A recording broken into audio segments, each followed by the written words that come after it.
Place your 2 Dunkin Donuts right in the center of your baking dish. And then take some canned peaches and dump those right on top of those donuts. These are almost all the way drained, but a little bit of juice never hurt anybody. It kind of just flavors all those donuts. Now I'm just gonna take my good handy dandy kitchen scissors and just start cutting these into bite-sized pieces. No rhyme or reason, I'm not trying to make this look pretty. I'm just chopping it up into nice bite-sized pieces. And we're gonna do that to every single donut. Just keep chopping away on every donut. Now I got the glazed donuts. If you wanna go in with, I don't know, a sprinkle donut, you could. A chocolate donut I think would be really good with some peaches, some chocolate and some peaches.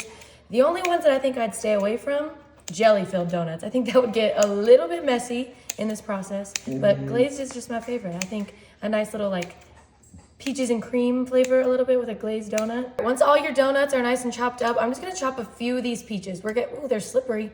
They're like little fishes. Watch your fingers. I'm gonna take just a few of these, like this bigger one right here. I'm just gonna chop it up. We're not gonna do this to all of them. I just don't want every single peach in here to be giant, and there wouldn't be enough wealth spread throughout the dish. These suckers are hard. It's like cutting a stick of butter.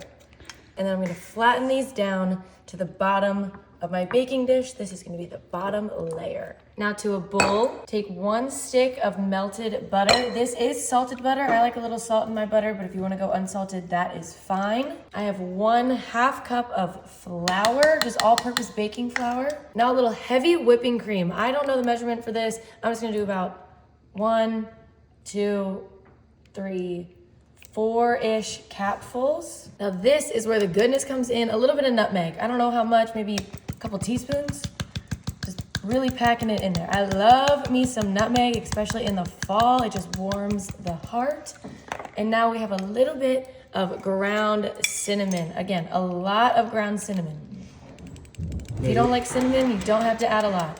But I love a good amount of cinnamon. And then, like I said, I did already use salted butter, but I love good sweet and salty. So I'm just adding a couple cracks of salt in there. Now we're just gonna give this a nice mix and look at how gorgeous this color is. You can't tell me this doesn't look like the glaze for a cinnamon roll. Yeah, that looks delicious. Look at how good that looks. That flour really thickens it up, but it's still so creamy from that butter.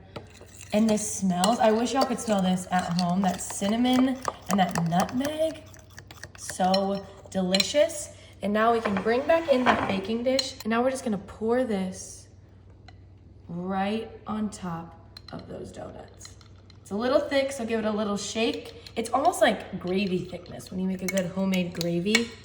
I'm just gonna take a couple spoonfuls, dollop what I can get out of there, and just give it a little spread. It's not gonna be all over, but remember this is gonna melt down quite a lot, and it's gonna cover a lot more of those donuts than you think. Now we're gonna take some roasted pecans. These have sea salt. Like I said, I like that sweet and salty.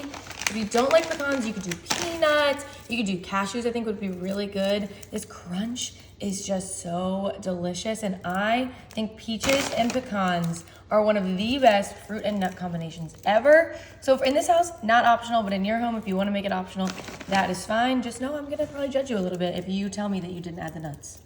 You don't have to add too many, just a couple handfuls for that nice added crunch and that delicious salty flavor. Trust me on the salt, it is way better than just a regular dry roasted pecan. You will not regret it.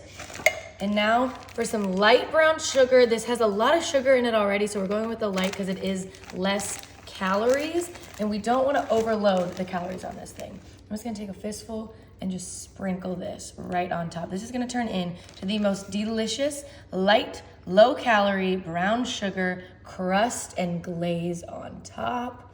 That is perfect. 1 handful was the perfect amount.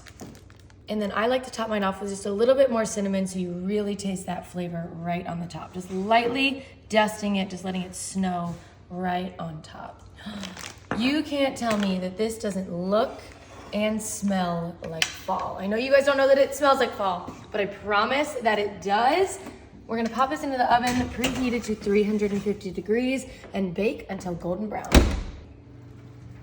Oh, do you hear that bubble? Look at how good that looks. You can't tell me this doesn't look like something your Aunt Patty would bring to Thanksgiving dinner. You can't tell me it It doesn't. smells so good. And the bubbles, that sizzle on there is all that delicious, creamy goodness of that sauce we made. All right, now I know we love a corner piece. So I'm gonna get, oh, are you joking? This is I just ooey. want to taste those donuts at the bottom. That's exactly what I'm looking for too. Ooh, look.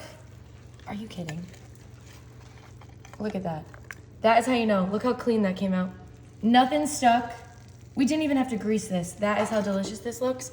All right, now we gotta add one more thing. What would some delicious peach cobbler be without some vanilla There we go. bean ice cream?